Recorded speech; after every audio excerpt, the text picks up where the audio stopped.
The views and opinions expressed on this station do not reflect the owners, management, staff, clients, or partners.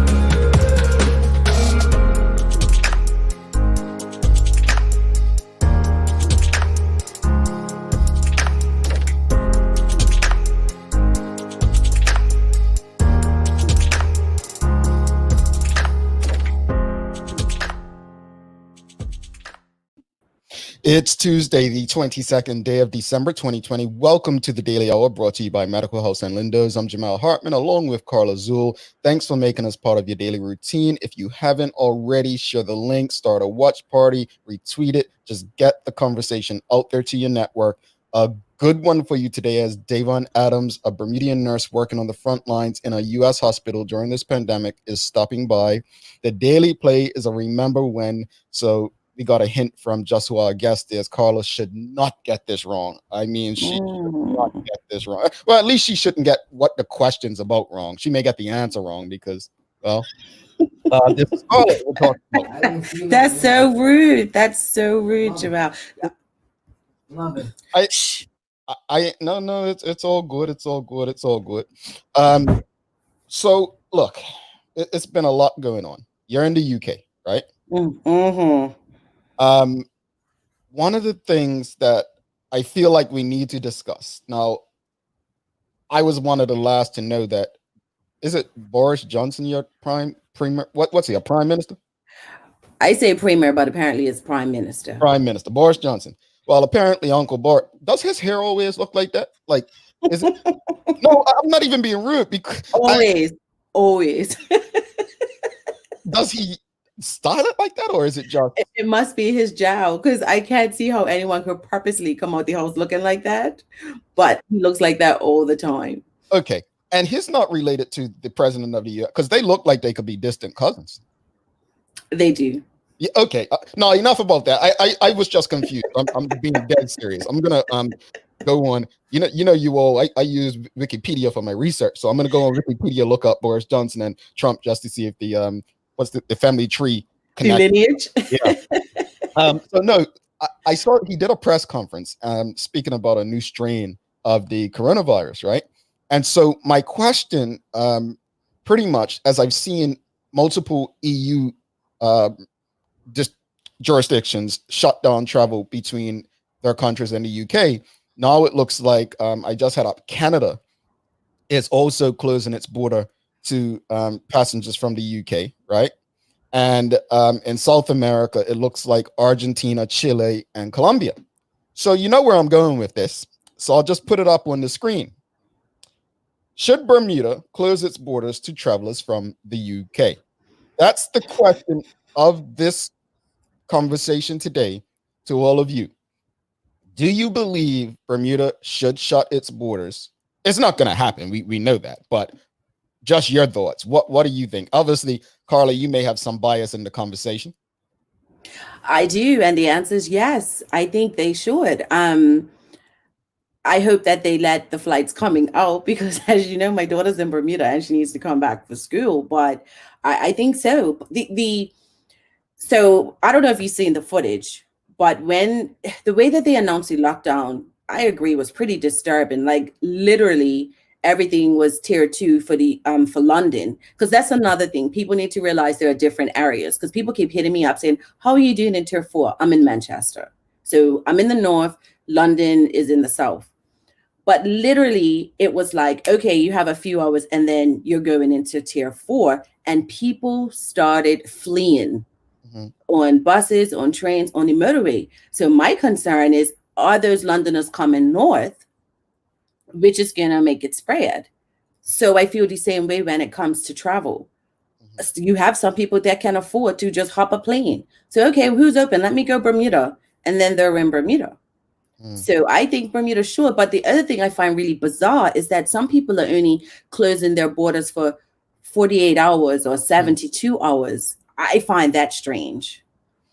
Yeah, I mean, I don't.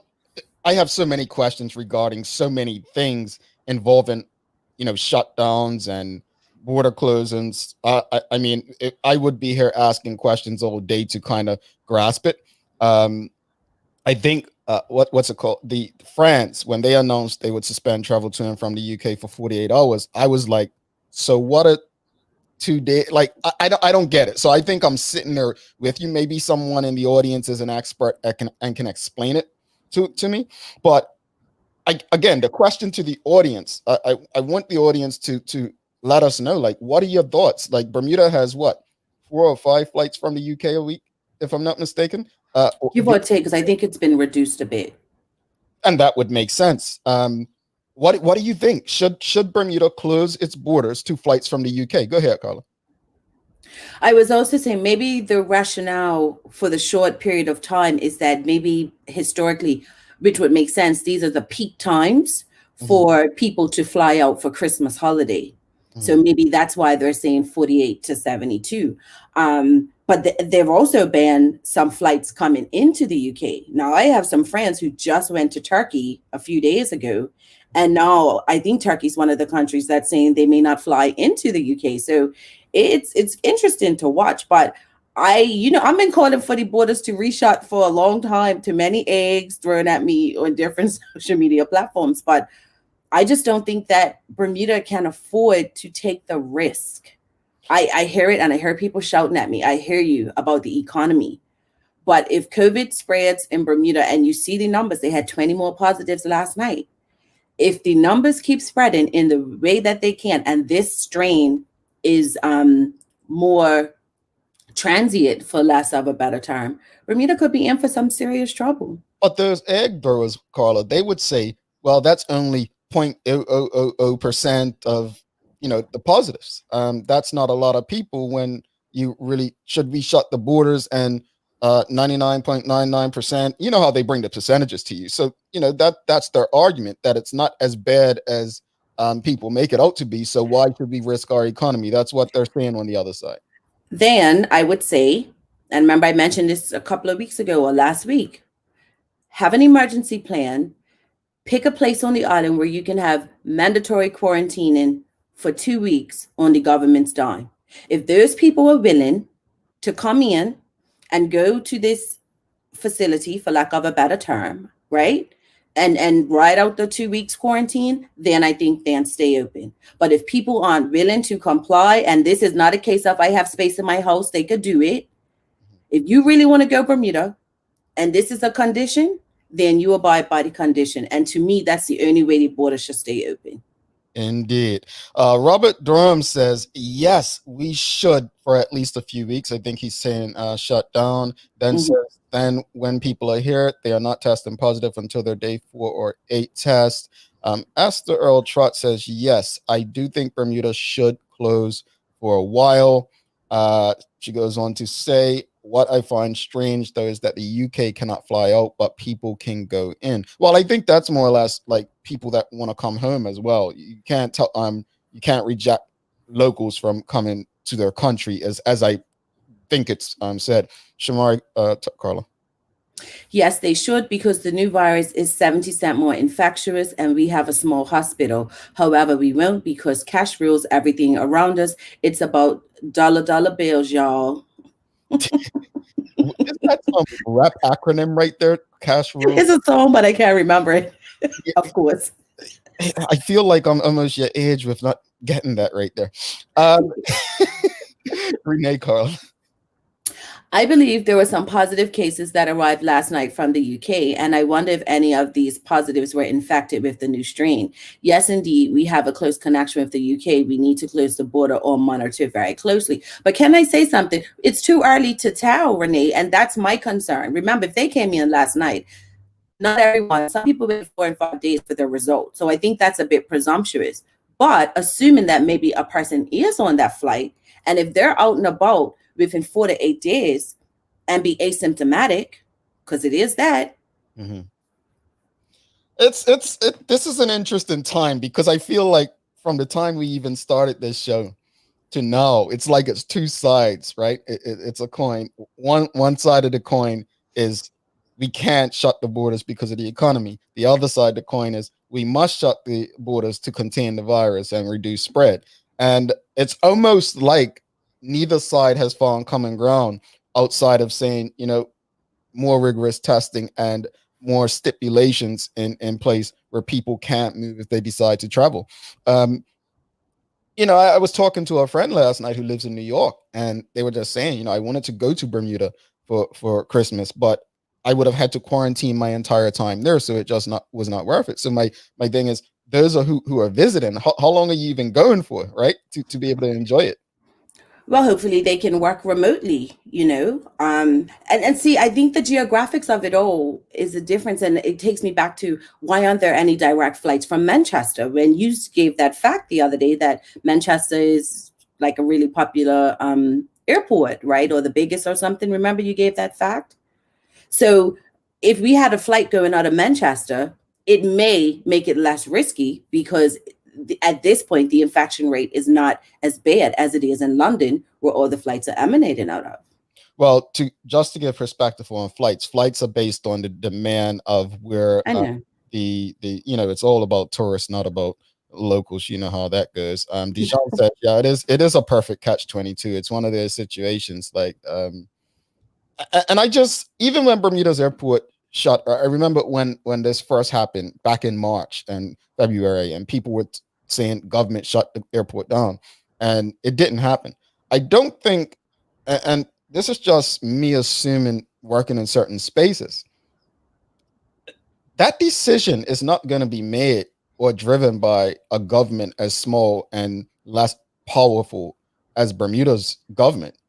Bermuda's government has no power really beyond its shores like that. Like Bermuda, if we're honest, our economy and our governance is dictated to, right?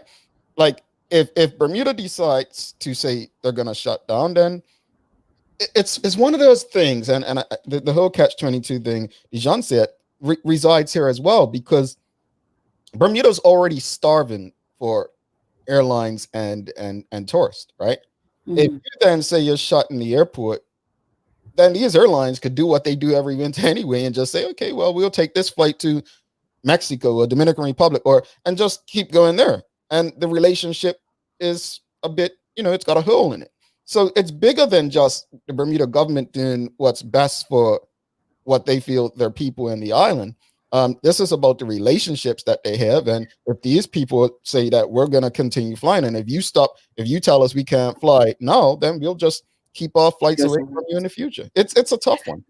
Because I being on Twitter, I spend a lot of more time on Twitter now, and seeing how Bermuda, about CBTA that's doing the tweets, and how they are still promoting Bermuda as a place to come, and it baffles me. Like, I cannot like that tweet out of principle. It's like the numbers are growing. How can we still be encouraging people to come to Bermuda? Well, you know what I really enjoy about Twitter, especially Bermudians, local and overseas on Twitter? This is probably one of the quotes that should carry on until the people or decision makers get it. And it's often quoted on Bermuda Twitter as of late. Read the room. There's not enough people reading the room. I'm thinking maybe they were programmed, Jamal. Maybe they were programmed a month in advance. I don't get it. I was absolutely shocked to see the interim CEO of the BTA a couple of weeks ago sharing something when pretty much Bermudians are on edge, like, yo, cases are just spiraling out of control. And this dude is legit out there like, come to Bermuda, it's safe here. And I see it on LinkedIn with some local hoteliers, non-Bermudian, of course. And I'm just like, yo, what read the room. My principals won't let me like those tweets. I think I even commented on one and I was like, oh no, you're acting like the ill caller. I was like, are you serious? Ill caller is one caller to me and she's ill, but anyway. He's rude. Read the room. Honestly, I think it's time for decision makers to read the room. And I think when they don't, you get things like that. And I understand that when it comes to the tourism product, there's probably Canadians or Americans who have never been to Bermuda actually doing the social media at times. I get that. But even then, when these this is what happens when there's such an imbalance that the people that are in these decision-making roles are so out of touch, as I think Elizabeth said, that they can't even understand what to put in certain spaces. Maybe you could have got away with that on Facebook, but not Twitter. Look. Let me just give a lesson to anyone who don't know. You don't in the US is Black Twitter. You don't mess with Bermuda Twitter. What's it called? Burmy Twitter. You don't do that. Hashtag. Come on. I hate the term Burmy, by the way. But So do I. we gotta go to a news break. Let's read one more question. We've got a couple. Well, comment. Liz Simmons says we already have 5 admissions to hospital. We risk burdening the healthcare system. I don't agree with closing the borders, but we need to improve monitoring or persons who should be in quarantine. All right, we're going to take a news break. We have a very special guest, Davon Adams, joining us. He's a nurse on the front lines at a U.S. hospital, so really looking forward to the conversation with him. And if you haven't already, make sure you get this conversation out there, because we talk about this so much, but it's nothing like having an expert, someone who's working and dealing with this on the front line, here to join us and have a conversation. Over to you, Colin.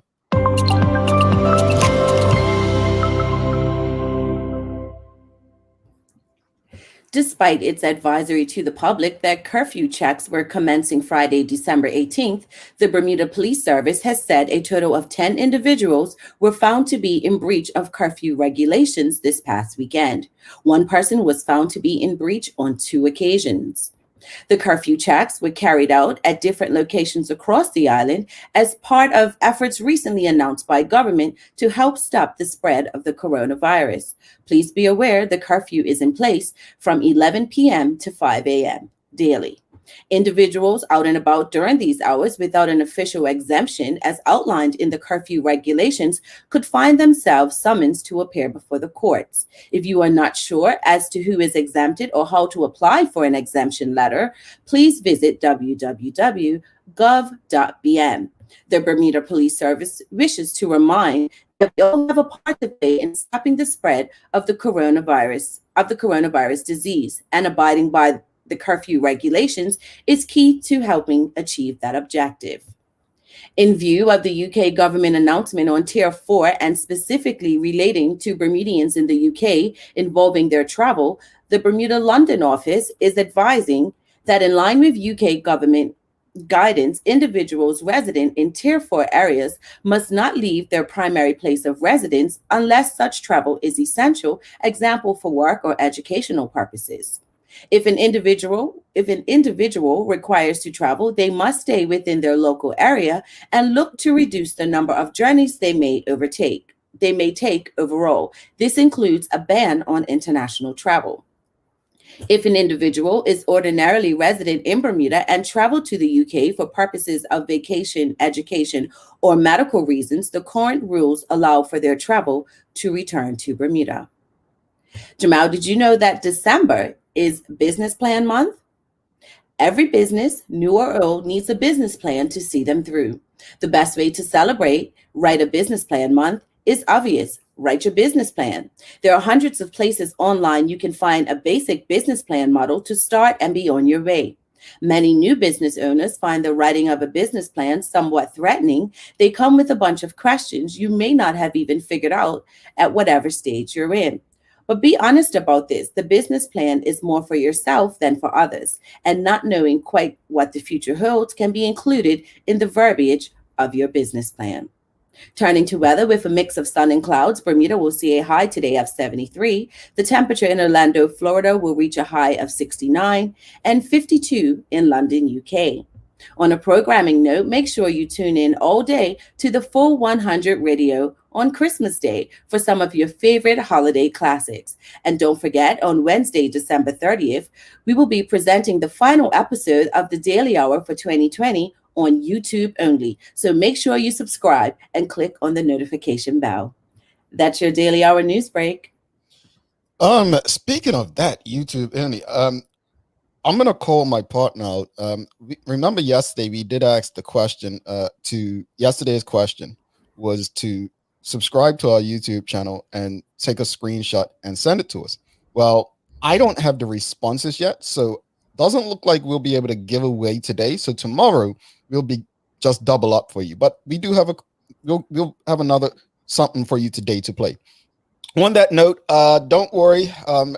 We're only going to take a short break. We'll be back, and we have a special guest, like I said, Mr. Davon Adams, who is a nurse on the front lines handling this pandemic. Looking forward to the conversation after this. Good day, Medical House Doris speaking. Can I help you? Medical House is Bermuda's leading one-stop shop for healthcare. Medical House is a great resource for Leroy. The service is excellent. Medical House is best known for its uniforms and footwear. It has hundreds of styles of scrubs and nurses' uniforms for health professionals. Bermuda's top doctors, dentists, care homes, and the hospital choose Medical House for a wide range of products. These same professional quality products are available to you for home health care. The biggest reason to come see us is that we specialize in these areas and the education and knowledge that we provide. Medical House is on Millreach Lane in Pembroke, where there's private parking right outside the door. Call or visit Medical House today. New Year's Eve is the annual opportunity for us to consider new beginnings, a fresh take on things that influence how we do life. And this year, the need for renewal runs deeper than ever before. This year, the New Year celebrations will be diminished, harmonizing with the relentless requirements of the times. Definitely another first, like Cup Match, and further opportunity to go deeper into the significance of the occasion and maybe find inspiration there. Meanwhile, let's be working on making 2021 our year of renewal. Lindo's, why go anyplace else? To the big show, Carl Azul, myself, Jamal Hartman. It's the Daily Hour. Thanks again to Medical House and Lindo's. We're gonna have to. I'm not gonna call. It's amazing you call somebody out, you get the stuff. But I'll find a way to give it away today. It's gonna, we have to be fair and so on. But a lot of you, thank you so much for subscribing to the YouTube channel. Thank you so much. Thanks again to Crimson Multimedia over there on channel 82, where you can watch the show as well as a lot of other Bermudian content.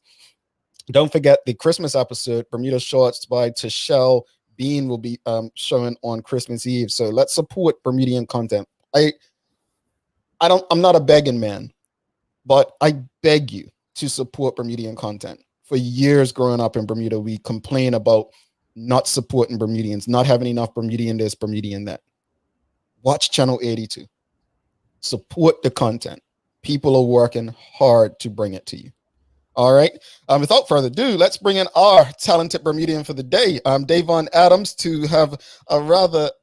I'm looking forward to this conversation. I really am, because I think it. If you come across some of his tweets and so on, you realize how real the situation is, and he's humanized it for people. And I'd encourage many Bermudians to kind of follow him and his journey and so on. It's quite. It's so real. It's so real. It's almost like one of the situations I'll ask him about, where he explained what it was like in that room. So, Davon Adams, without further ado, let's bring him to the conversation. Good morning, my friend. Hey, good morning. How's it going? Pretty good. Good. Thank you for waking up early to do this with us. Obviously in the US, so it's 7:24 a.m. over on the East Coast. It is. We appreciate you. Thank you, especially during a holiday week. Not sure if that means anything to nurses, because you all don't necessarily work Monday through Friday. You have to work through holidays as well, right? Yeah. Well, look, let's get to the conversation. Speak to us a bit about your journey into nursing that led you to being on the front line in a U.S. hospital during the pandemic. To put it in a nutshell, so I started nursing about 6 or 7 years ago. Initially, I started out in Bermuda. I had the best time in Bermuda. My very first nursing job was right there at BHB. but I wanted to do more. Obviously, we know Bermuda is a very small hospital, so my interest was in trauma and things like that. So I eventually went to the U.S. to get some more education, be more involved in the trauma scene, and that's where I've been this whole time. So here I am in the U.S. In Washington, D.C. I work at one of the hospitals out here. Still doing trauma, but obviously the COVID has taken over, so I see a lot more of that as well. Interesting. In Washington, D.C., what a time to be living around that area. For sure. Beyond the pandemic. I mean, wow. What has working on the front line throughout this pandemic been like for you? It's a mix of emotions. At first, I remember back at the beginning of the year, we had our first COVID patient, and it was, we didn't know what this was, so we didn't know how to treat it. So in the beginning, it was, wow, what's this new thing we've never heard of? We don't know what to do with it. And then we've just seen a whole range of emotion from apprehension to nervousness to sadness, and it just continues to go in this big circle. But I will say also in that mixed bag of emotion is joy and happiness when we see, I work in the ICU, and so it's sometimes we do see people who make it out of the ICU. And I remember telling a patient once, I was pushing him to a regular med-surg floor as he didn't need ICU care anymore. I was like you're one of the lucky ones. Like, a lot of people don't make it out of this ICU. So that was the joyous moment for not just me, but the patient and a lot of the other people that I work with. Indeed, indeed. You recently stated, imagine, to quote you, imagine sitting outside of your loved one's room. They're not allowed to enter because of COVID, writing messages backwards so they can read as they pass away. This happens every day. Wear a mask, signed a COVID ICU nurse, end quote. How does it make you feel that people are so against wearing masks, knowing that you experience things like this on the front line? It can be infuriating at times. Everybody has their own choice. They can do what they want. But what we are asking when we say to wear a mask is to think about the people who don't have a choice, so like myself and other nurses and doctors and techs and EVS workers who we don't have a choice. That's our life. That's how we go to work. So that's how we make our money. And when people don't wear a mask, it's not just affecting other people, it's affecting us who we don't have a choice. Like, we have to go in there every single day, despite what is happening outside. So if we can encourage, or if I can encourage one person to wear a mask to avoid one person getting infected with this COVID disease, that is one less person that I may have to interact with at my profession, at my job, and risk COVID being passed on to me and my coworkers. Davon, earlier this month, you stated, just went to see a COVID patient. He is struggling to breathe, barely able to talk because he's so short of breath. He's refusing a ventilator, even though he knows the outcome. He will die because of this disease by the end of the weekend. You then gave an update a bit later, and you said, code blue, patient pass. How hard is this on you and your fellow colleagues on the front line, especially your mental well-being? It's very hard. I get calls from family members asking for updates, and it's so hard to express to people how unwell or how sick their family member is. And it just doesn't relate, because a lot of the times, well, especially at my hospital, because of the rise in cases, we aren't allowing visitors in the hospital just to try and protect staff and other patients in the hospital. So trying to express how sick your family member is and you can't see them, it's so hard. It takes a toll on you. And so, like I said, we've used a lot of FaceTime and Zoom to allow people to see their family members. And they just break down and cry because when they finally see their family members, to see how sick they are. And as someone who is holding the tablet, you can feel the pain and the emotion in these people's voices as they are often talking to their loved ones, but their loved one is not talking back. And you can feel the pain, you can feel the sadness, but you as the nurse, it's hard. And what I try to tell people is we were never trained to deal with anything like this. Like, yes, in the ICU, yes, in medicine, people die and they pass away. We are trained for that, but so much death, and it's every single day, multiple times a day. So we were never trained to deal with this or encounter anything like this in nursing school or in our day-to-day work. So our mental well-being for myself and coworkers is we just have to find ways to cope. And a lot of times we rely on each other because you can't go home and tell your loved ones what you're feeling, what you're experiencing, because they can't comprehend. So we often rely on each other, and we always tell each other, it's okay if you need to vent, if you need to cry, if you need to talk, we are there for each other to help us get through the day and just keep going. Taking into account your heartfelt post imploring people to take the virus seriously, there have been people who have recovered, having been admitted into the hospital due to COVID. What characteristics do those who pull through seem to have in common? And what have you noticed have helped to nurse people back to health? There are a lot of things that we do to help people get better. So people who are having problems breathing, what we call is the prone position. So we would often tell people to lay on their stomach. So if patients are awake, we tell them to do the prone position. It just helps them breathe a little easier, get better oxygenation. So a lot of the patients that we see who seem to do well, they are very involved in their care. In terms of when we tell them to the prone position, they are willing to do it. They do it without us telling them or asking them.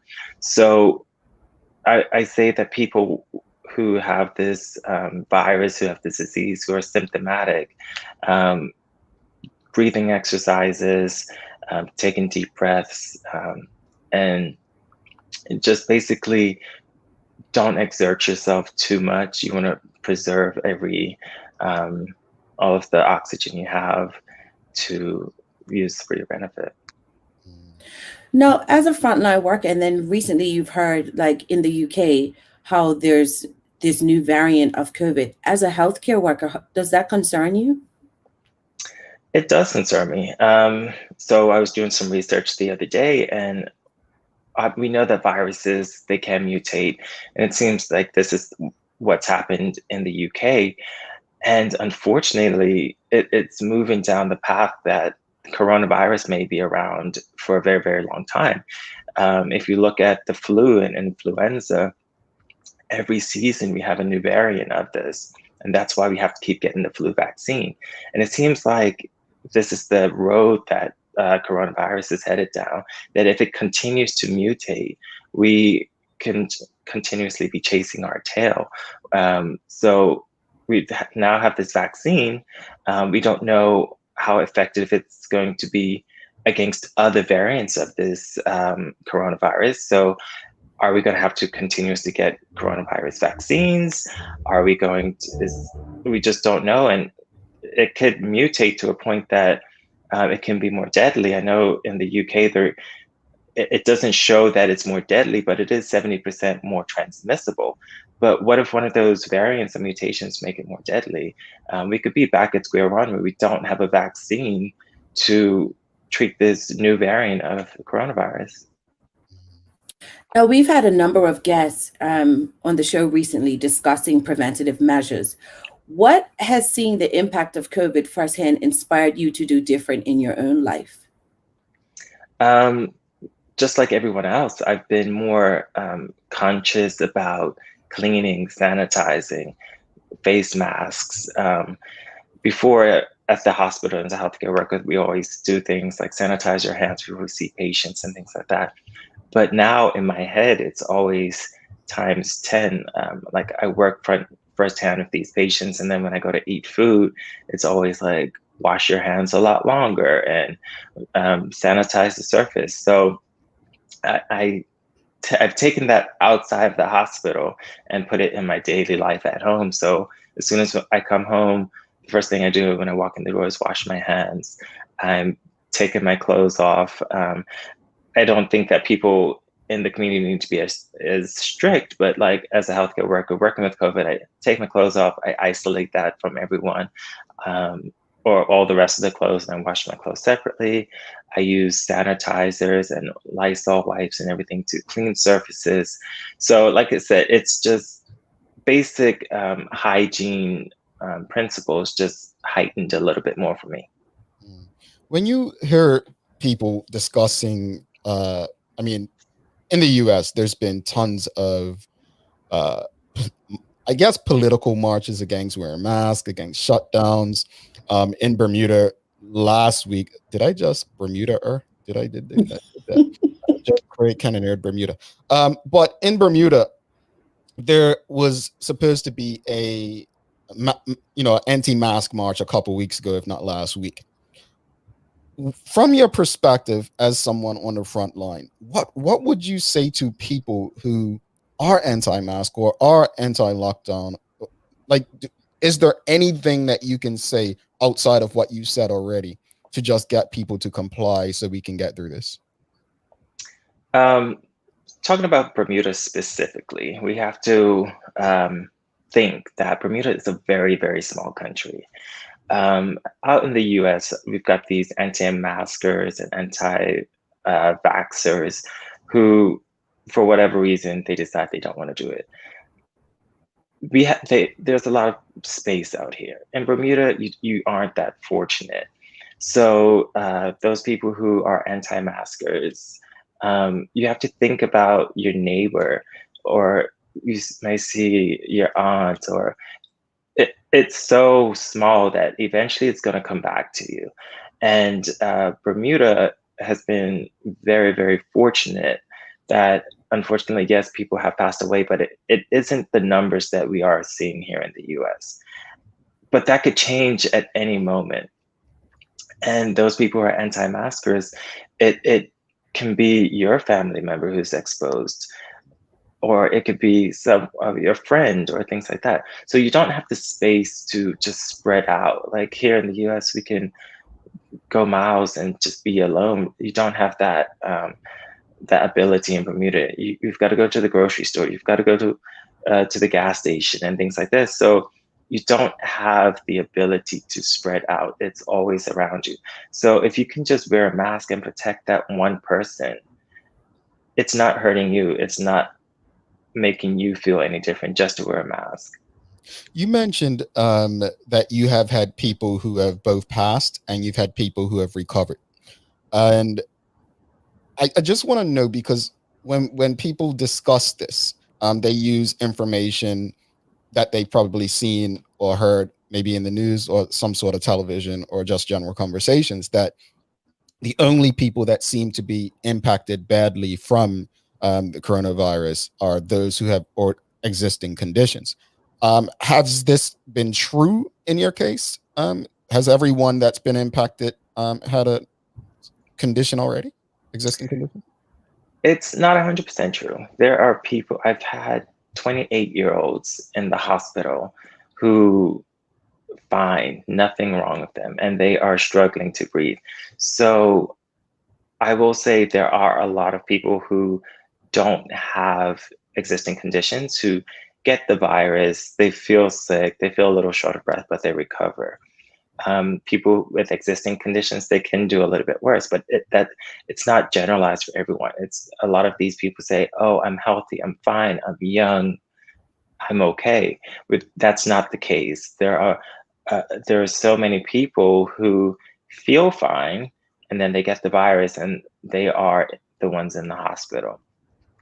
And like I said, it's so hard because people aren't seeing this every single day. They're just going off of what they hear. It's so much misinformation that's passed on that they just think, oh, I'm okay. Like if I get the virus, I'm going to get the antibodies and then I can't get it again. I'm going to be great. But that's not the case. And if I can implore people to take this seriously, that you may be that healthy person or that healthy young person who thinks I'm going to be okay. You may be the one who ends up in the ICU on a ventilator, struggling to breathe. And yeah. There's been a lot of talk about preventative measures, as Carla mentioned on the show, and people saying, take your vitamin D and, eat healthy. And so that, if you were to be diagnosed with it, your body can fight it off and so on. As a nurse on the front line, what are some of the things that are given to people to kind of get them? I know you spoke about ventilators, but is vitamin D something that has helped in your situation with particular people? So people with COVID, in the beginning, we were trying a bunch of different things. There were a lot of theories about vitamins and minerals and things that can be effective for COVID. For example, at the beginning of COVID, we were giving everyone vitamin C. They thought that vitamin C could help. We were also giving people zinc. But as we learned more about the disease, we found that the outcomes were not any better than people who were not taking it. So fast forward 6-8 months, we're not giving these things anymore. So if you're taking these things, if you think that vitamin C is going to be helpful for you, I wouldn't say stop taking it, or whatever vitamins or things you take. But the reality is with COVID, a lot of these home remedies and vitamins, they just haven't found to be proven to be effective. So I wouldn't say stop it if that's just your normal routine, but I don't think it's going to protect you from COVID, unfortunately. Got it. I appreciate your honesty. Thank you. Esther Earl Trott says, how many hours a day are frontline workers on duty? So typically in the hospital, we work 12-hour shifts, 3 days a week. So anywhere from 36 onwards, there's always a shortage of nurses here in the US. So a lot of people pick up overtime. Some people stay for 16 hours. So it's typically 36 hours a week, but often nurses and doctors are there 40 plus hours just to give the support to the patients that they need. Indeed. Robert Durham asking Davon, do you think a lot of cases are due to a person's immune system?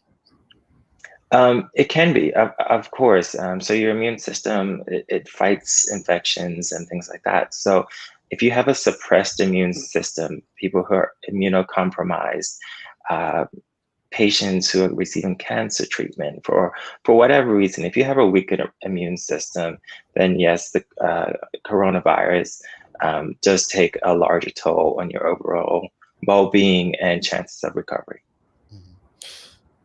Want to put you on the spot on this one. We were talking about it before you came on the air about countries closing their borders to the UK based on the new strain. What are your thoughts on actual borders shutting? Because someone, I think, said earlier in the conversation, when you catch the new strain, that doesn't mean it hasn't already spread beyond into borders and beyond borders. But what are your thoughts on shutting borders to prevent the spread? So I'm on the fence with this one. And the reason I say that is you guys touched on both sides. Yes, the economy needs to stay open. Bermuda's well-being and livelihood comes from people coming into the country and people leaving. And I do agree that if there is a new strain, that it's probably already spread. So I was watching the US news last night, and Dr. Fauci, who everyone has heard of, says in the US, it's probably already here. And I think that it may already be in Bermuda. this is just a theory. I don't know, but we see these cases that are just popping up everywhere in Bermuda, and we know that the UK is the new variant is 70% more contagious.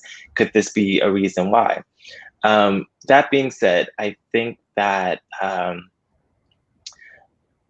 we should have safeguards in place. I think that in the beginning of the pandemic, where we had those hotels and people were isolating and things like that, I thought that those were beneficial. I see every day that Bermuda is bringing out new guidelines. So now we've got the ID band for 14 days. So I think if we stay on top of these guidelines and safeguards that are in place based on the numbers the COVID cases that are coming in, I think that for the well-being of Bermuda, that I think that we should try and keep the economy going by allowing people. Understood. It's just a testy time, and I think many people have said it, that they appreciate your honesty, as Carla just stated. So we appreciate the conversation. One last question. Charles H. Jeff was to ask, has Davon taken the vaccine? If not, will he? So if you're asking for advice, should other people take the vaccine? You got to do your research. I have done research. A lot of people are saying that, oh, we just heard about coronavirus and they've made a vaccine so quickly.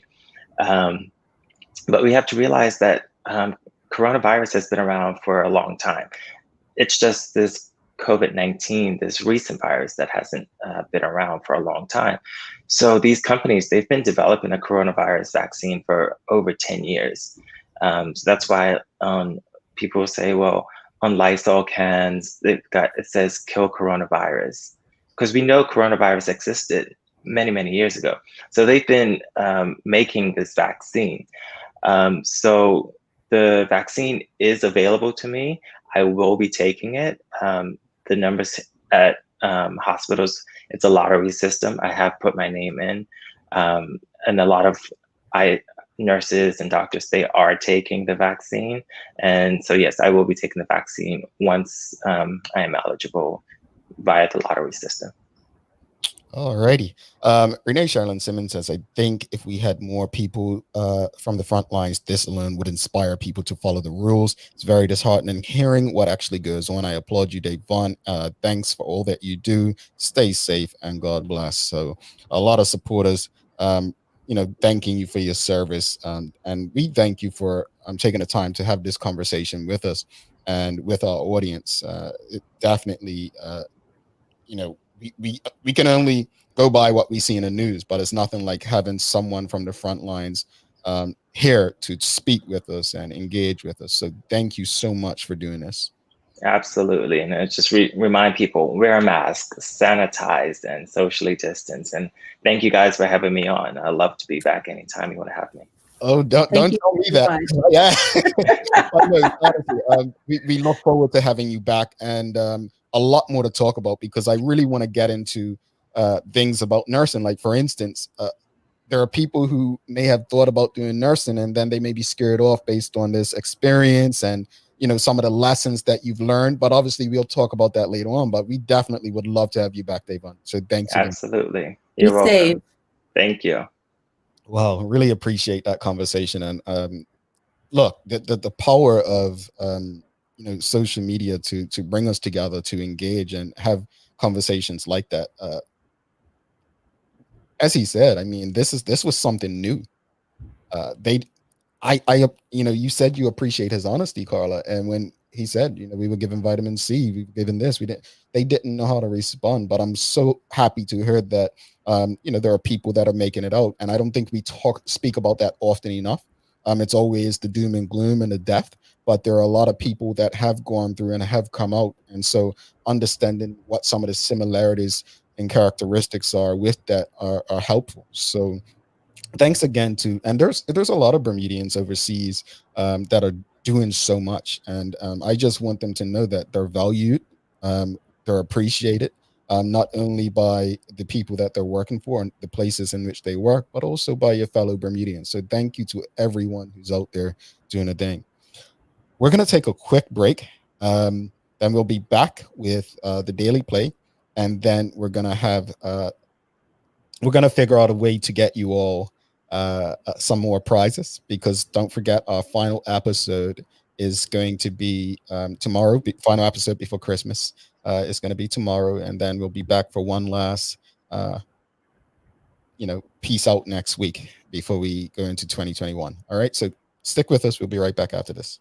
The halls with smartphone data, fa la la la la la la la la. Spread your holiday cheer with next one, fa la la la la la la la la. Free devices, phones and TVs, fa la la la la la la la la.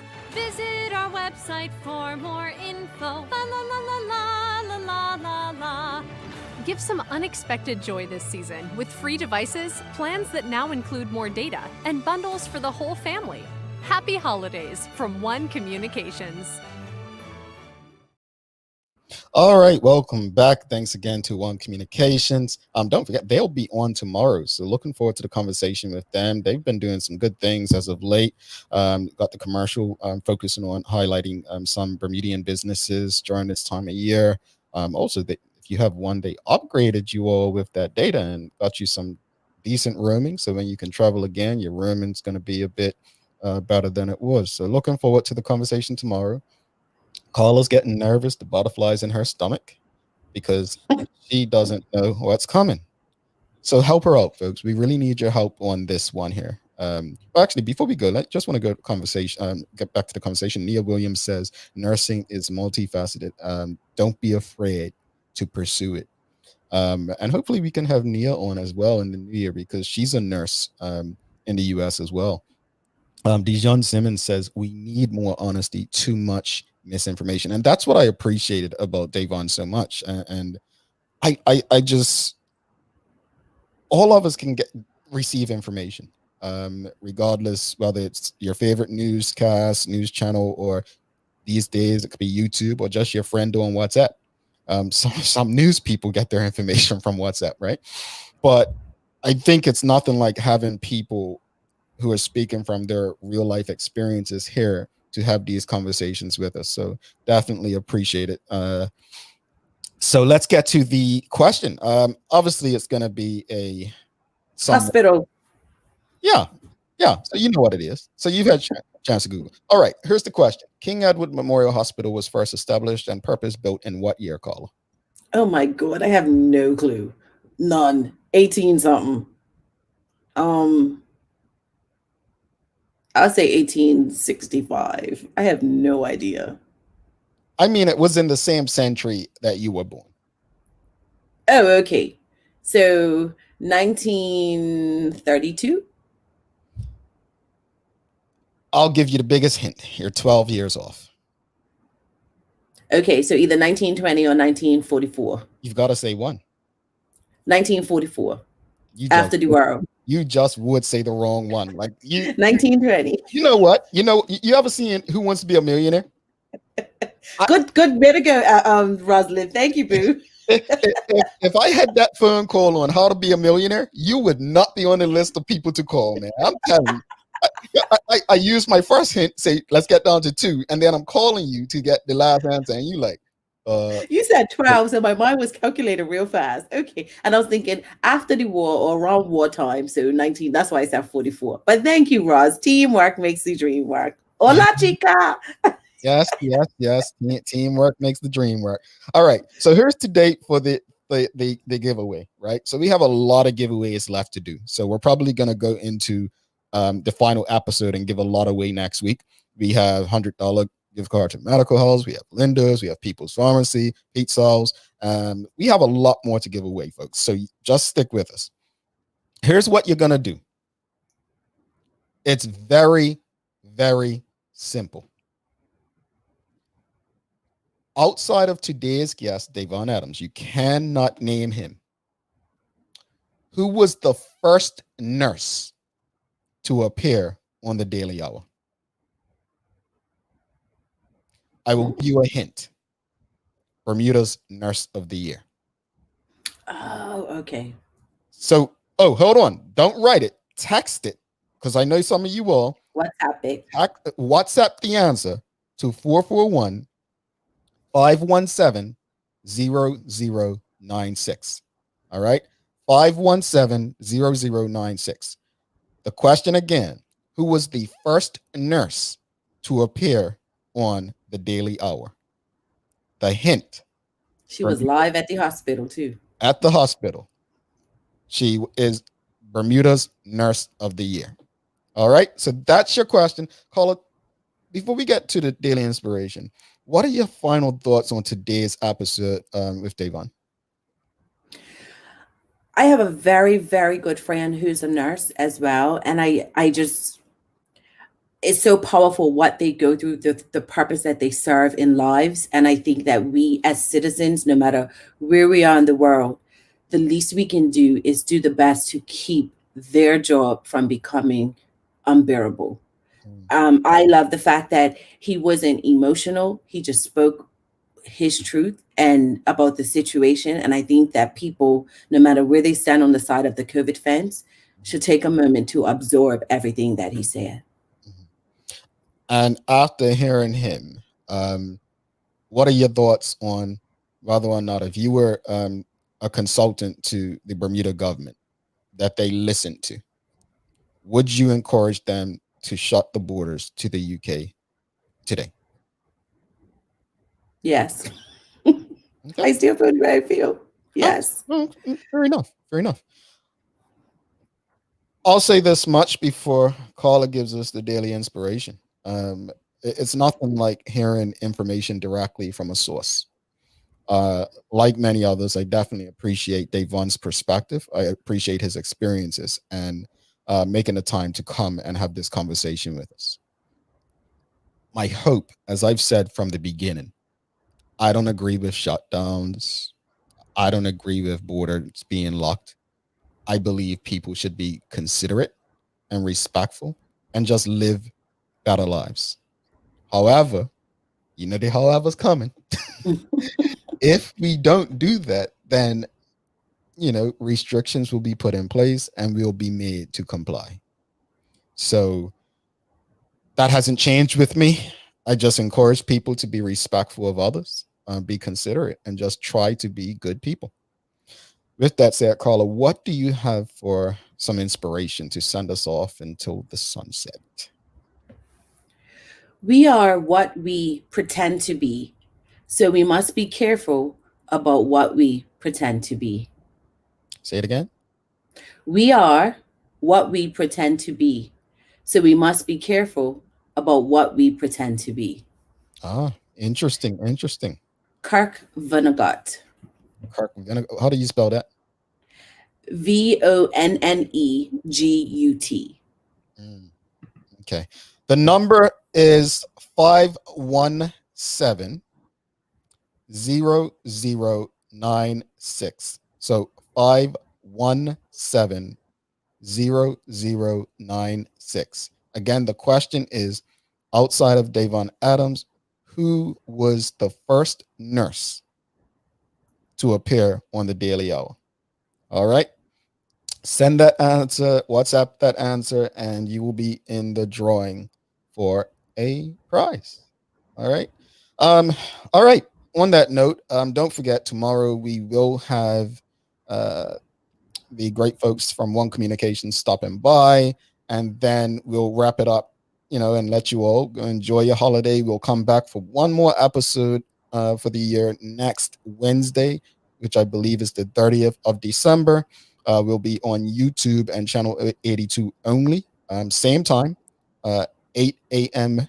Bermuda time. But we will be back for one last episode after tomorrow next week. On that note, we appreciate you. We love you. And we thank you for making us part of your daily routine. If all goes well, we'll be back to do this again with you tomorrow. Carla Azul, I'm Jamel Hartman.